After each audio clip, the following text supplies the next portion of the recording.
Hello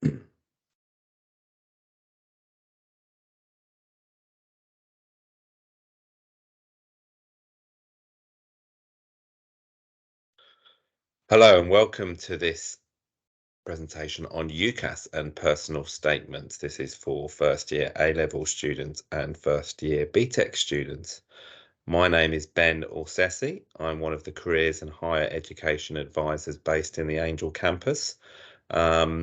And I'm going to talk you through quite a number of things here that will hopefully provide you with some advice and guidance and clear clarity around your registration on UCAS and your personal statement. So let's have a look first at our kind of sort of key areas that we're going to cover in this session today. So I'll show you some slides here on how you register and start your UCAS application and a sort of slight timeline on that when you'll be doing that. I'll also talk to you about this product, which I think started for the first time on the previous UCAS cycle, called the UCAS Hub. You'll be using this a lot throughout your whole kind of time in your registration. I'll talk to you a little bit briefly about our kind of process in college as well, and some sort of what areas you'll include on your application, some common mistakes. The tutor and ourselves in careers do a lot of that checking, but I'll run that through for you in a minute. We'll then spend quite a bit of time looking at your personal statement and really give you some tips and advice about how you should structure it. I'm going to give you some sort of key paragraph headings and stuff on that, which will give you some clear frameworks to work from. And I'll also give you some examples from some recent students that will hopefully give you examples of excellence to move from. We'll then look at some top tips for your personal statements moving forward, so that you can really hopefully get started on that. Our initial plan is for you to have that with your tutors by Easter, but we'll come on to that shortly. We're then going to touch a little bit on research and what you should be doing now as a first year A-level or first year BTEC student. So I'm really going to talk about the value of open days, which is such a fantastic way about you finding out how a kind of university makes you feel. And we'll also talk on the research that you can be doing, which really at this point for me is looking at kind of university module content. And then finally, we'll look at what you could be doing to strengthen your university application. So I'm going to talk to you about some of our enrichments we have in our careers department at Angel, and I'll also talk to you about some extra activities and sort of employees that we work with. So these are the things that can strengthen your applications to hopefully get you into the particular university or course that you've kind of maybe set your sights on. Okay, so to start with, we're going to talk about registering. So you start an application, you must do this through the UCAS Hub account, okay? You'll all become very familiar with using UCAS over the next, I suppose, 18 months. You can do this on your phone, you can do this on your laptop, you can do this on your tablet. I know from seeing a number of students in the college for their UCAS applications, lots of them use a variety. Sometimes you're using them simultaneously. I would say when you get to the nitty gritty of filling out information, it's really good to be on a bigger screen to some extent, but you can do it on your phones, okay? So you'll register for the UCAS Hub account from May 2023. That's how it will look on your device you're using, and you'll click Start to get started on that. And I'll explain to you in a minute, you can have a UCAS Hub account before you actually register with us in the college and sort of link your application. The Hub really allows you to start doing quite a bit of research. So from the Hub here, you can start to explore some of your careers, your subject ideas. There's also, the last couple of years, UCAS has kind of, there are some tiles information there on apprenticeships you can do. I don't want to get too sidetracked on this and this delivery today, but there is that option for you if you're kind of thinking that uni is maybe your plan B option. I mean, it says here you can find and favourite over 35,000 courses. I mean, I know actually within UCAS there are over 50,000, which might sound a little bit intimidating in terms of your research. But yeah, there are so many more options in terms of just the A-level subjects you're doing or the BTEC course you're doing. Um, you can start to turn your predicted grades into tariff points. I'm going to show you in a little bit on the tariff table on what A-level and BTEC grades correspond to.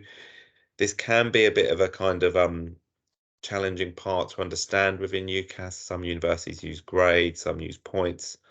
But there's some brilliant products in here. Uni Buddy is basically when you have a specific student who's already a sort of an actual undergraduate who's at a university, and he or she will be available online to offer you support. So they'll probably talk a bit about their own journey in terms of their decision making. You can match job profiles to different career roles and pathways. And as I said, this is really for your 2024 application. So you'll be doing that. You'll finalise your UCAS form in year 13 or second year of BTEC, but you can really start the process of getting everything moving forward from May. It's very important, a point to mention here, which isn't on the slides here. I see this a lot with students. I don't want to go off the slides here too much, but don't think that what you study at university is necessarily what you have to do for a career. This is coming from me as a careers advisor, and I've been a careers advisor in London for over 20 years, over 12 years at City and Islington College. There's loads of information out there to help you, and I see sometimes students and family members, parents, carers, guardians, siblings can get sort of trapped into this idea that you need to know what you want to be before you decide what you're going to study at university. Yes, if you're going to study quite a sort of vocational pathway, like you want to do a physiotherapy degree, you want to do a sports rehabilitation degree, you want to do a nursing degree or medicine. Obviously, these are degrees which are linked to specific jobs, but there'll be many of you, I know this from many students who are doing A levels, you may not know what it is you want to do. So don't really feel you have to find that kind of clear clarity on careers, because I think there's a stat out there, for example, that about 65, well, even more than that, 75% of jobs in the UK are not subject specific. So what that kind of means is that what you study at university doesn't necessarily shape what it is you're going to do for a career. Okay, so the main reason for going to university, for lots of reasons, should be that there's a course that you've got an academic interest in and you want to study. That could be a pathway further down into that particular career, but don't feel the pressure that that has to be your justification. We'll come on to this in a minute in terms of modules and content and things like that, because your ideas can change. I mean, life is not as black and white as you might think. Your degree can be a launch pad for lots of fantastic and interesting pathways out there for you. So I just want to touch that. I know it wasn't on the slides, but it's very, very important to mention that so that you don't get too sidetracked on that. So it's a really important slide here, and I spent so much time, and my colleagues in the Angel Careers team end up doing this a lot. It's really important that you register with our buzzword. Okay, you'll be given this at the start of year 13 for A levels or the start of year 2 for BTEC. And the importance of this is this buzzword allows you to link your application to us in Candy. And this is really important just on a very general sense, that it allows, when your tutor is going to be your first point of call on your UCAS form, and he or she will be adding your reference, he or she will be checking your UCAS form, and all of you will come to careers for final checking, which I'll come on to in a minute. But if you don't use the buzzword, you're existing in a parallel world of UCAS where nobody can see your form. So there's so many students that forget to do it. So many students sometimes maybe after registering on the hub, go ahead and start making an application. It's not the end of the world if you do this and you run ahead, but it's just additional admin work for us. So if you're asked for a buzzword, wait to find out the buzzword before you go any further with your application. Okay. And in essence, us in the Angel Careers Department, we this year I know already we've sent over, I think, over 800 plus UCAS applications, and there's over 900 plus in the bank there. So quite a few of those sometimes had to be linked correctly. So if you're asked for a buzzword, just wait to find that out, and then you can start working on your form at the start of year 13 or the start of your second year BTEC. When you do add the buzzword, you'll then see your tutor's name on there that will come down on a drop down, okay? And basically that allows him or her to see your application, okay? And if your tutor's name isn't there, come and speak to us in careers, but we'll make sure all the tutors' names are on there. And really, that's really important because it allows your tutor, for him or her, to just see their tutor group, and then they can add your reference. Okay, so these are all things that go on kind of behind the scenes on UCAS, but it's really, really important to add that.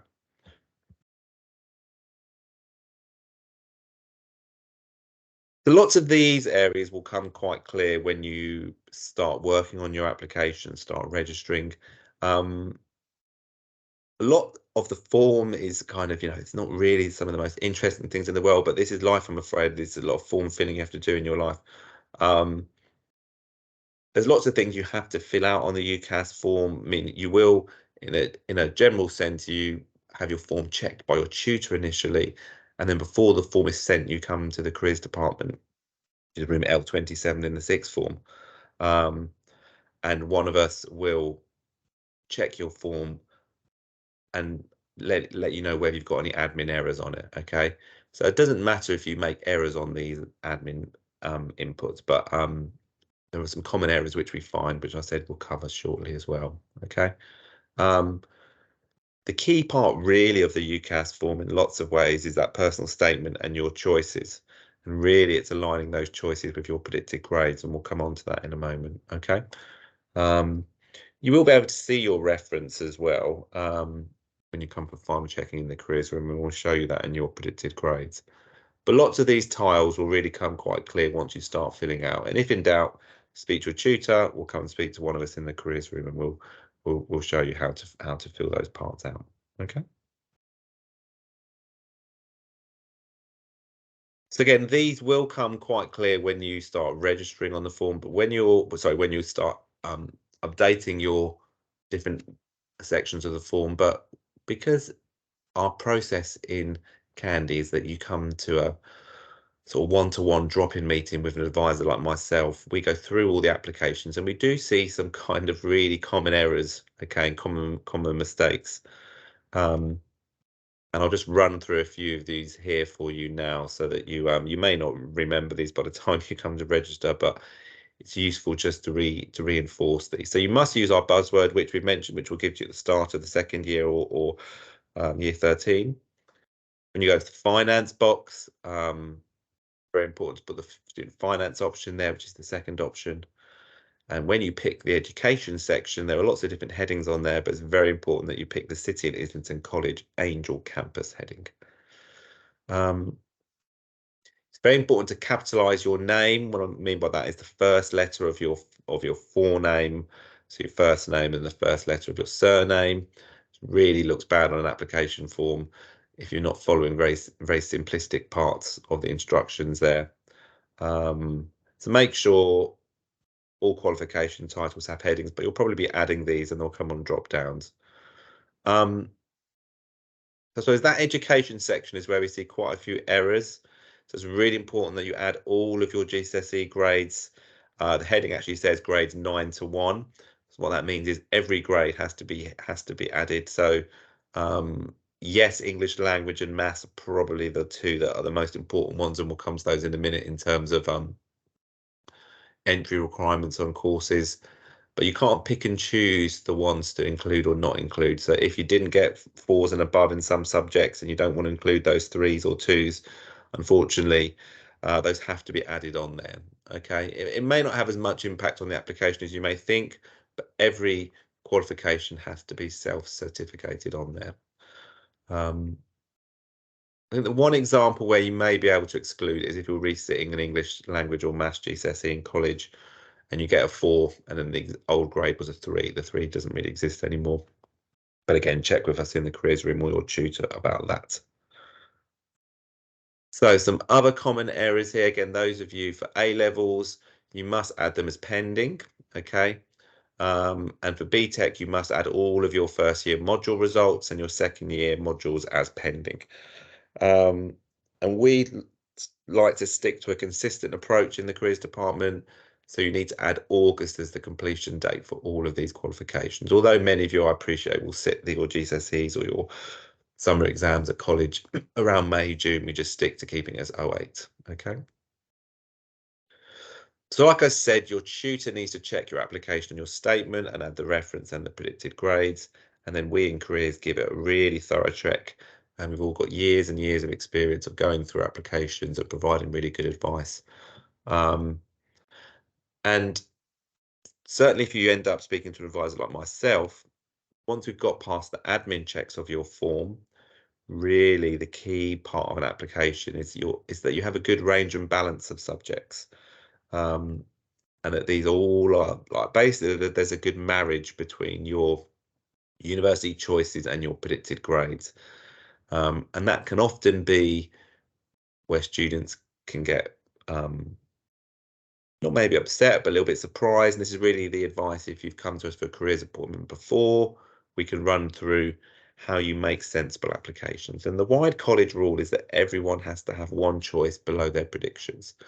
So if someone is predicted 3 distinctions from their BTEC, you must have a DDM choice on your application. And if you've got 3 Bs predicted on your A-level applicant, you must have a BBC choice, or that's 112 UCAS points. I mean, the rule that I set myself when I see students is my own kind of rule that I'm consistent with each applicant is, yes, one choice has to be below, but I'm going to try and make sure that all of your choices make sense, and I'm confident you're going to get at least 3 university offers, hopefully 3 to 5. So if when you leave the room with me and I send your UCAS form off, I'm not going to lose any sleep over thinking that applicants not going to get at least 3 good offers. If we apply sensibly, you'll get 3 to 5.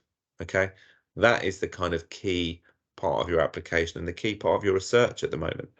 A lot of UCAS is form filling, but the research around choices and the work you do in your statement, which we'll come on to in a minute, is absolutely invaluable. So again, for those of you doing A levels, okay, on the right hand side in the purple there, you'll see the kind of grades you can get. Now in the middle, it corresponds to UCAS points. Simplistically, some universities still use letters. Okay, so really anything, I think, kind of 3 Bs upwards. So most of the Russell Group University, for example, all of the offers will potentially be 3 Bs upwards, ABB upwards, even more potentially. So you won't see universities asking for points. With BTEC, obviously you've got distinction star, star, star there on the left in the yellow, and your grades correspond there down to PPP. So basically, really, I think you'll find that there'll be some universities when you're looking at kind of, if you look at that bit in the middle around 1112, so DMM at BTEC or BBC at A-level, you'll find some universities might use the letters of your BTEC or the letters of your A-level, but they may use points. Especially if you're an A-level applicant. I saw a handful of people like this year that had quite a mixed prediction. So say you're predicted like ABE or BBD or BBE, you'll never find a university course using those as letters. And that's when you'll use the tariff points. So university's not asking for particular 3 A-level grades, they're asking for an overall points prediction. Okay. And again, we do find in careers, this is from A-level and from BTEC, if your predicted grades are kind of really DDC downwards or MMP downwards, okay, that's 80 tariff points. That's really when you should be looking at extended or foundation courses, okay? That's really when you need to do an extra year on your university course. Maybe you want to do a nursing course, but your BTEC is more like MPP. There are lots of kind of associate nursing degrees you can do, or initial health courses that exist in places like Hertfordshire, London, South Bank. Or maybe you want to do a psychology degree and you're an A-level applicant, your predictions are more like DCC. You'll need to look at applying for maybe a mixture of foundation and degree options. Not a problem, it's just an extra year at university to really build up your knowledge and experience of the kind of content of a university course before you move on to year one. All of that will come quite clear when you go like deeper into researching university courses. So just a quick bit on research before we move on to the personal statement part today. This really is the number one thing you can be doing as an applicant. I would argue at the moment, I know handouts have gone on to an A-level group, they may have gone to a BTEC around research sites you can use. I updated a handout on that last week. And there's loads of good research you can do online. Obviously, I would say the number one thing is to look at university module content. So if you're looking at a sports science course, or you're looking at a BTEC or a psychology degree or history degree, they'll vary from university to university. And how they'll vary will be their modules. So that's really giving you a flavour of what's in front of you in year one or year two. And that's really good research. But many of you I know look at staying in London, and many of you look at wanting to move outside London. Many of you are still discussing that with your family, and that's a big decision. So going to university open days, which in essence really start, I think, from about March, okay, so from Easter onwards. From March, April, Easter onwards, they are really targeting first year BTEC or first year A-level students. So that's a chance for you to have done some research, seen the course looks quite good with the modules and maybe the career progression, but you can't put a price on how it's going to make you feel. Now, an open day will give you an insight into the university environment. It will give you an insight into whether it is a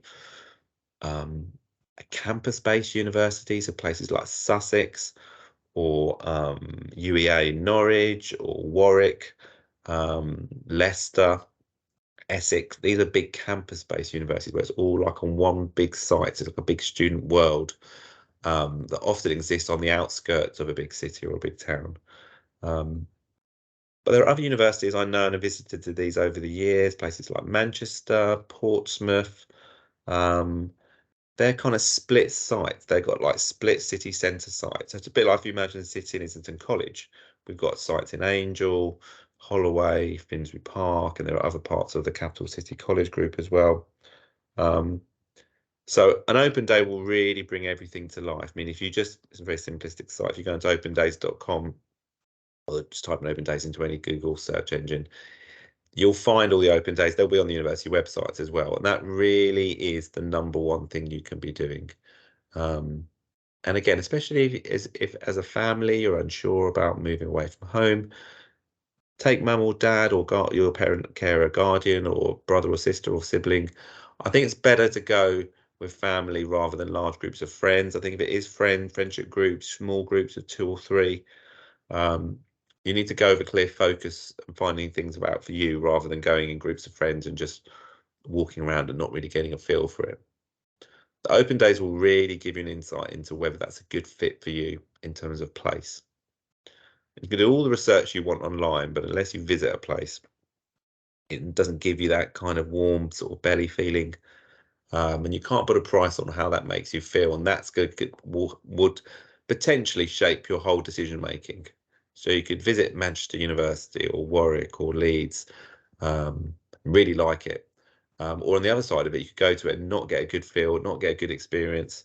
And that's a good enough reason, I would say, to not choose that as a university. If it doesn't feel right, yes, university is what you make of it to some extent, but you've got to have a good feeling about the place and the environment, and not just the teaching side of it. You've got to have a good feel for, I don't know, where the city centre is, where transport links into their sort of shopping parts or restaurants, food, cinema, also transport links home as well. Okay, but do make the time to do that. I'm really impressed when I speak to a student for UCAS and they've picked their 5 choices, and you found out they visited, I don't know, between 5 and 10 university open days. They pick the 5 they really, really like. It doesn't happen always. I know it can be difficult around costs and time. You can visit universities in year 13 or your second year of your BTEC, but it's really, really important to make some time to do that. Okay.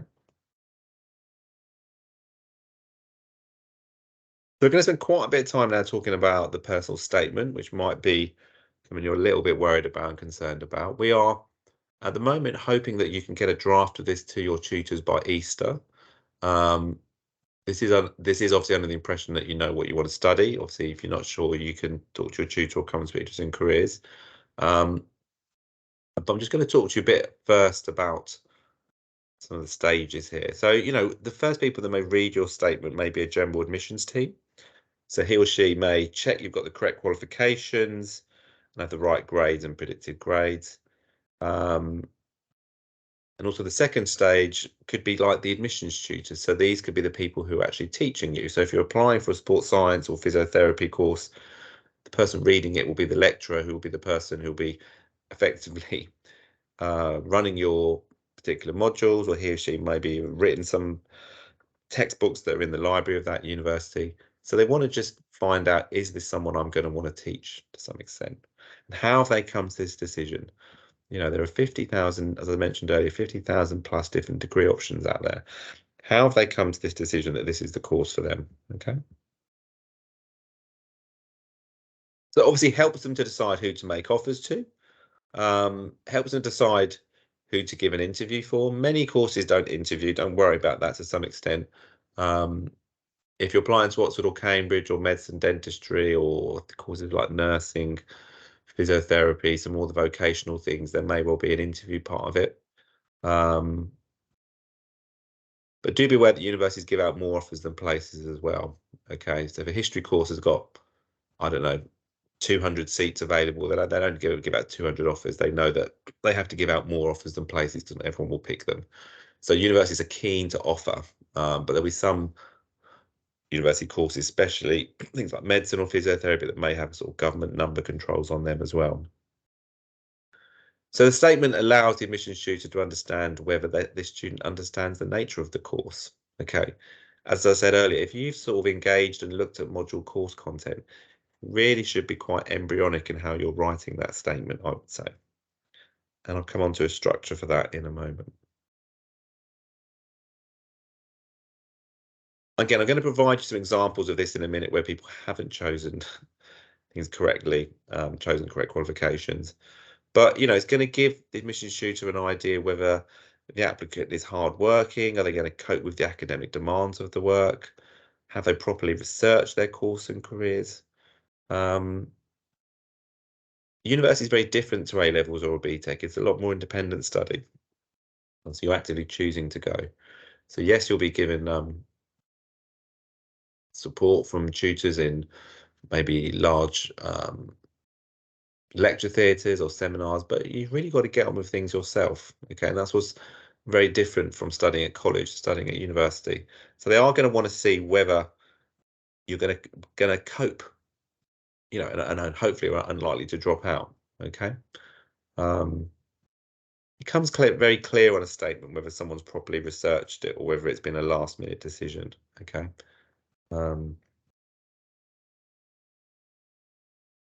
Now, just some sort of, I don't know, quite basic kind of structure for you. The simplest way of putting this is that a personal statement has a clear beginning, middle, and end. Okay. I'm going to give you some examples of these three top headings here. Conclusion's quite straightforward, but you really need to show why you've chosen this degree course. Okay. You need to sort of stay away from the life story of how you come to this decision, but you really need to engage academically with that admissions potential tutor first, or a sort of lecturer. So why have you chosen this degree course? You then need to start having a middle part of your statement, which is, I suppose, the kind of evidence. So you need to show how your current course relates to your chosen degree, so how your current BTEC studies or A-level studies link into that. It's very important to show evidence of other skills, so softer skills, work experience, extracurricular parts. I'm going to give you an example of this in a minute as well. And then you kind of have a final conclusion, really, where you come back full circle to the beginning as to why you've chosen that degree course. The final conclusion can be quite short to some extent. In there is where you may mention some career plans you may have or may not have. But really, you need to show that academic at that university that you want to study this course. Okay. So I'm going to, I think the next slides here give some examples. Okay, so these are from recent students. So I'm just going to keep this here for about a minute or so. So just have a read and then we'll kind of come back and have a look.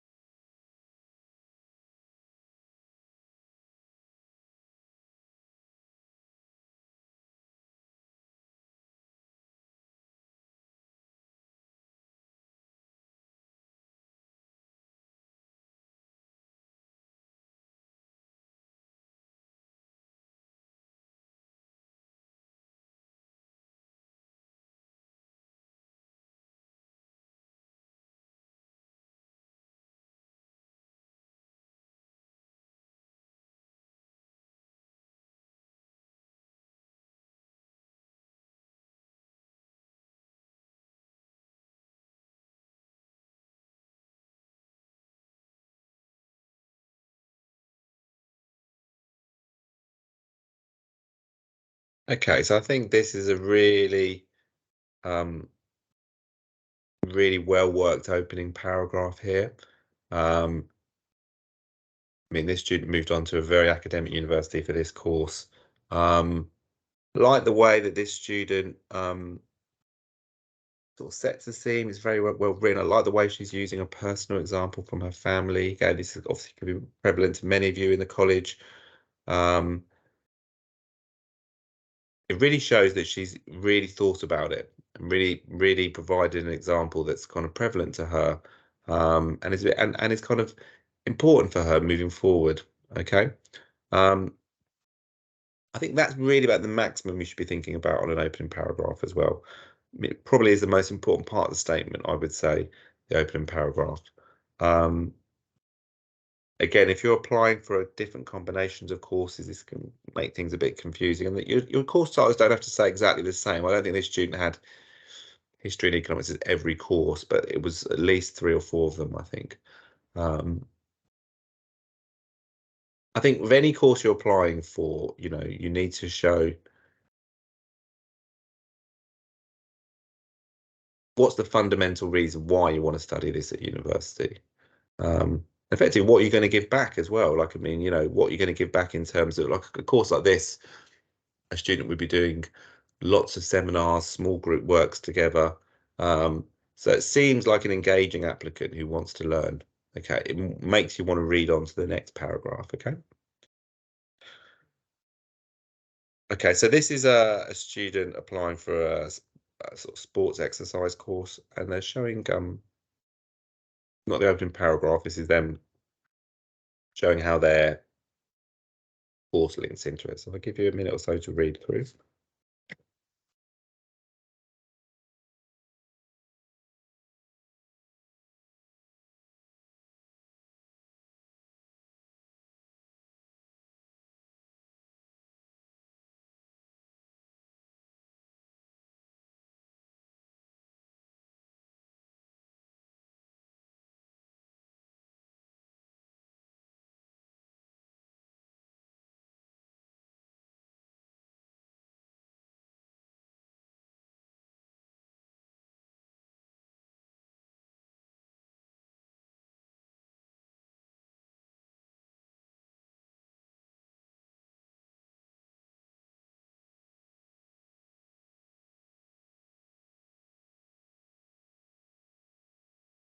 Again, so I like with this example how clearly written, like the way they're sort of talking about the areas, about some of the things they're studying at the moment there, physiology, psychology, biomechanics.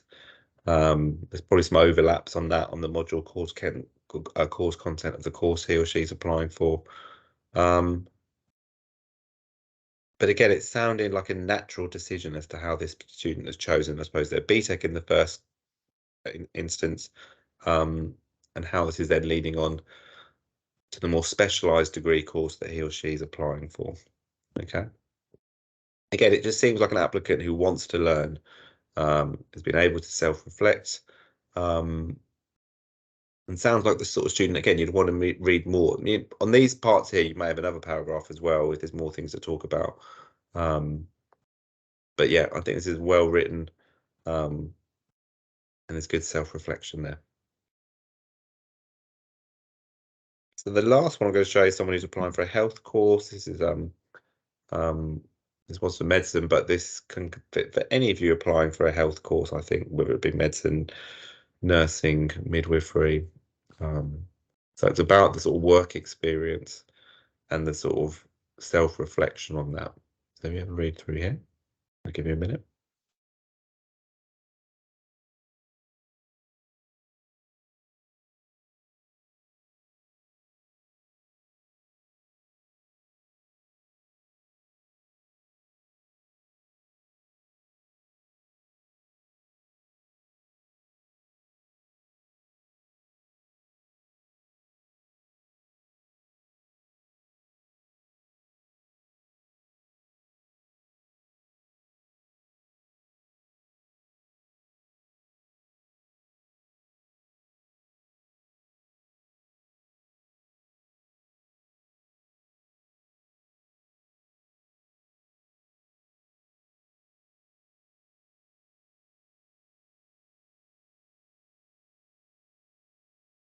So if any of you are applying for a course, whether it be medicine, dentistry, midwifery, nursing, you really need work experience. You need to self-reflect on that in your statement.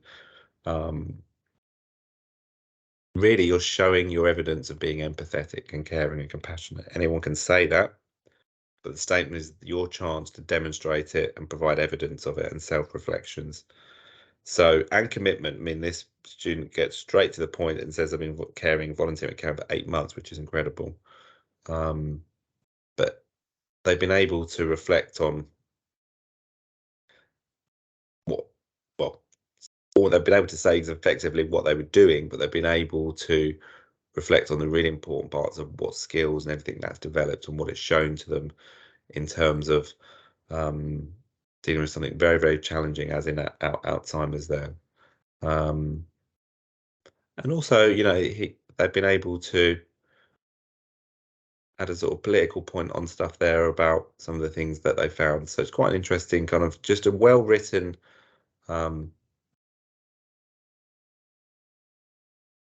really excellent way of how you should self-reflect on your experiences. Now, if you are applying for courses like this, my number one advice for you is to really get whatever you're doing any work shadowing, take a little journal with you or make little notes on your phone.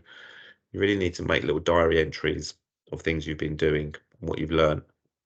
Again, it might be easy to do on your phone. I appreciate that on the notes section. But on there, that will then give you your kind of evidence of things to include on your statement. And although you've got a limited character content on your statement, it's only about 4,000 characters, but it's like a page basically. When you get to write your statement, when you're applying for a vocational course like this, it's slightly different on the way you structure it. You have more content, more paragraphs like this. Hopefully you've got a good, almost like league table of examples of things to use, okay? And hopefully from a variety of different settings actually as well. They're really, really good. Doesn't always have to be clinical things as well, by the way, it helps, but any kind of volunteering or things in your local community will be relevant for anything kind of health, hospital, related. The final top tips on the statement. So really, I think 5 or 6 clear paragraphs, separate paragraphs on those structures that I told you before. You've got 4,000 characters to use, 47 lines. Try to use all of it. When I see a statement that's well under on the character content, I mean, it's a big no. Okay, you need to work on that. Like I said, clear beginning, middle, and end. You need to be analytical and reflective and use evidence, especially again those of you, like I just mentioned, who are applying for health related options. You need to be able to show your empathy, show your compassion, show your volunteering, show your interest in your local community. Those are the things that will kind of get you to interview for those courses. And don't just be descriptive, okay? So it's not about saying I've done this and I've done that. It's about saying I've done this, but what it's learned and demonstrated to me is the importance of X, Y, Z. And like I just said, reflect on work experience for those courses. If you're not applying for health related courses, you're applying for like a course of history or psychology or English, work experience is always good and always relevant, but you don't have to find things directly related to that. Those courses are really looking at your academic interest, but you can certainly talk about your employability skills and things that you've developed. Okay.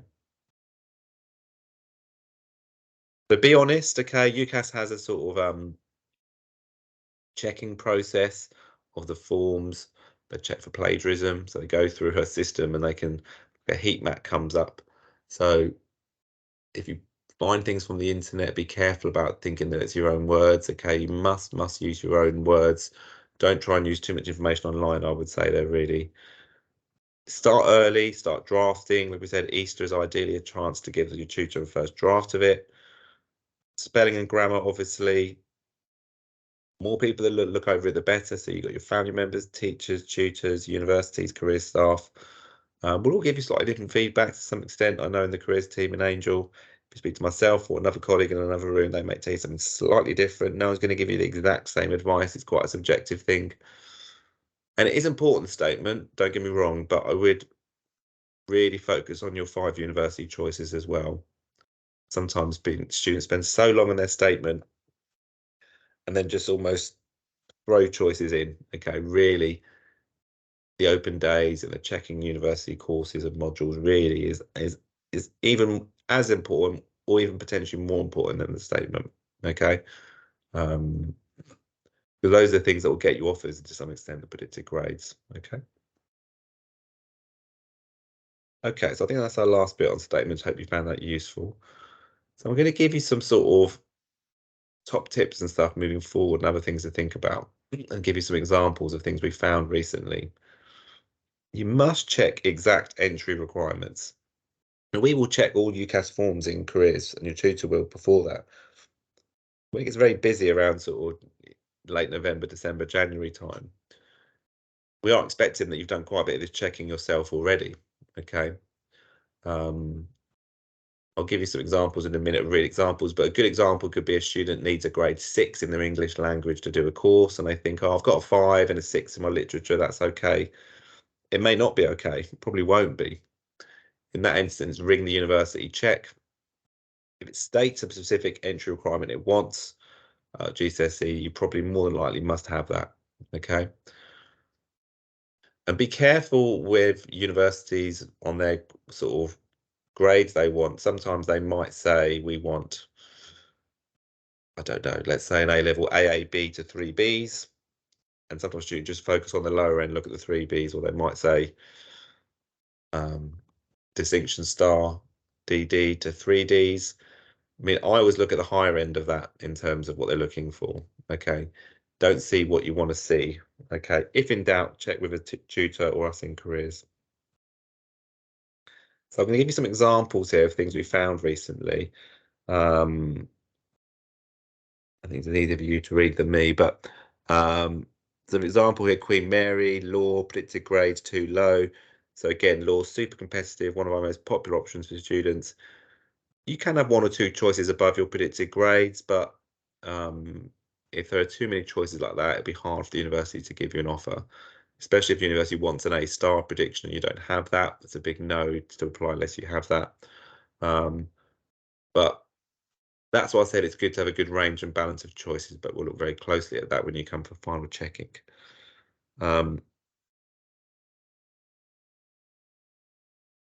So again, nursing here, based on GCSE qualifications, unable to complete. Yeah. So again, they may have missed that they need a 4 in English language and maths or 5. Okay. Neuroscience here, not taking the correct qualification. So again, check whether you're doing the right combination of A levels. I'm presuming they're probably bio and chemistry, or doing the right BTEC, or some courses maybe might require BTEC and an A level. Okay. So don't leave things to chance effectively. Okay. If unsure, speak to us in careers, speak to a tutor, email, ring the university. Universities will be happy to hear from you, happy to sort of look over these things. Okay.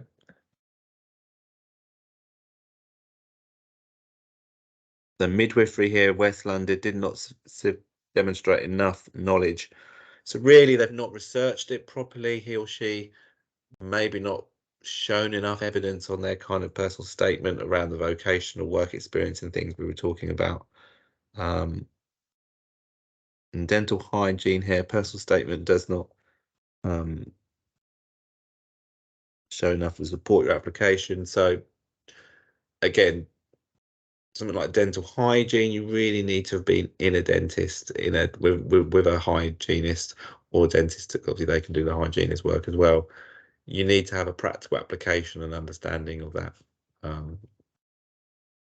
Those are the things that's going to make it quite hard for the admission student to think, how has he or she come to the decision? I mean, these are just some examples here of some of the things. Obviously, loads of our students make really good decisions, apply successfully. Many of our students get 3 to 5 offers, make a really good decisions.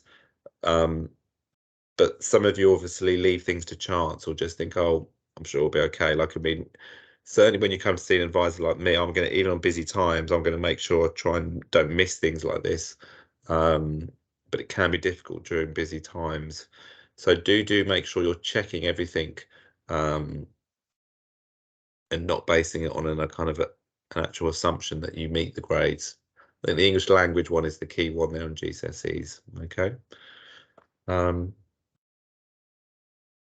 Okay, so before we finish, there are loads of things you can do in college. Our careers department in Angel, we've got loads of brilliant enrichment programs here, loads of things that can develop your general employability skills, shows your interest outside of your A levels or your BTEC courses. Loads of mentoring opportunities here. Some of these you may not be able to start until the beginning of year 13 or the second year of BTEC, but I know the ones I'm involved in here, especially things like Lloyd's and Big Alliance, loads of opportunities for students to develop their skills. Presentation skills for Lloyd's is coming up, for example, for that. Be a great skill to develop further before you go to university. Loads of brilliant work shadowing opportunities in Big Alliance and Career Ready. But yeah, these are all programs here which, you have obviously enrichment hours you have to be undertaking, and these all take place on Tuesdays and Wednesdays. So they're designed for you to develop your wider experience of things at college outside of your A levels or BTEC. Okay. My experience of students, often we have the same students doing similar things, so they're over doing too much really to some extent. So if you're not doing enrichments, you should be. Okay. So we've got so many links, obviously, in the city, in so many good employees that want to work with City and Islington students. Loads of things across different things, whether it's media, finance, engineering, civil service, law, all of these things. Tile Yard there is kind of music, creative industries. There are employers out there that we work with. These are advertised on our Get Ahead news bulletin. These are all things that can strengthen your applications, strengthen your ability to be the person that's going to be chosen for these competitive courses. Okay. So if you're not taking advantage of opportunities, you should do. Okay.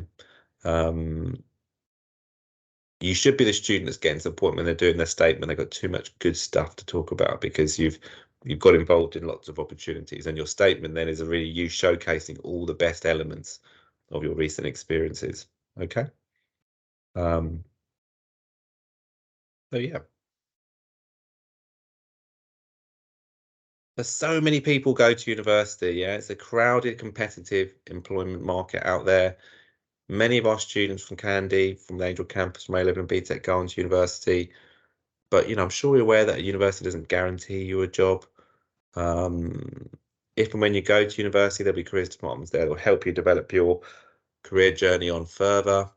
But as I said, start to get into this mindset of developing your experience and employability, using your time up coming over Easter or the summer holidays or the May half term Of course, you need a break from your studies. I understand that, but the more things you do outside of your studies, the greater your experience of life to some extent, and the more interesting applicant you are for graduate jobs moving forward. So you need to have that in your mindset, really.